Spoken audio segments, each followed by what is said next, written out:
السلام عليكم ورحمة الله وبركاته. أهلا بيكم في فيديو جديد.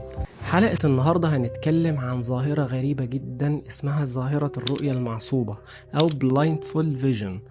ودي ظاهرة نادرة جدا بتخلي الناس يشوفوا العالم من حواليهم وهم معصوبين العينين. تخيلوا انكم لابسين عصابة على عينيكم بس تقدروا تقولوا ايه اللي قدامكم كأنكم شايفينه بعينيكم بالظبط. ده مش سحر ولا خدعة سينمائية، دي حالة حقيقية موجودة عند ناس كتير دماغهم بتستخدم حواس تانية زي السمع واللمس بقوة خارقة. العلماء بيقولوا ان الحالة دي نادرة جدا جدا.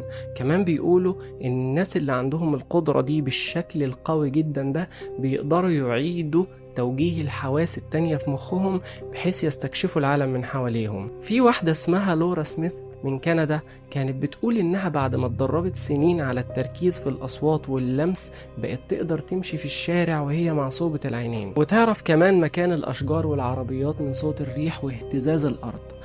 لورا بقت مدربة للناس اللي عايزة تطور حواسها، وبترسم خرايط في دماغها بناء على الصوت اللي بتسمعه وبناء على الروايح اللي بتشمها. بس كانت بتتعب جدا لو الدنيا زحمة من حواليها، لأنها كانت بتحس إن هي متشتتة جدا، وبتحس إن في ضوضاء جامدة جدا في دماغها، وبتحس إن دماغها كانت بتتشحن بمعلومات زيادة عن احتياجها. في عندنا واحد تاني اسمه أحمد زين من تونس. كان أحمد ده بيقول إن هو بيحس بكل حاجة من حواليه كأنه رادار بشري، يعني كان بيقدر يمسك كورة وهي طايرة في الهواء بس من صوتها.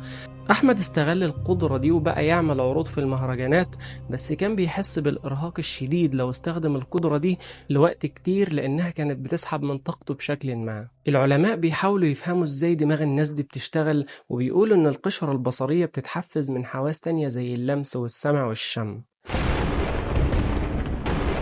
لو عايز تقوي حواسك وتكون قريب من الناس دي، حتى يعني مش لازم تكون زيهم، جرب تمارين زي انك تمشي في بيتك وانت مغمض عينيك، او تحاول تميز الاشياء باللمس علشان دماغك تتعود تعتمد على حواس تانية خالص غير عينيك.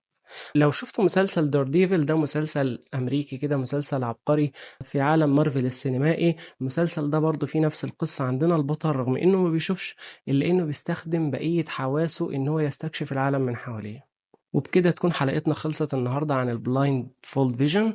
لو عجبتكم الحلقة دوسوا لايك واكتبوا لي رأيكم، وتحبوا نتكلم عن ظاهرة إيه المرة الجاية. يلا، سلام.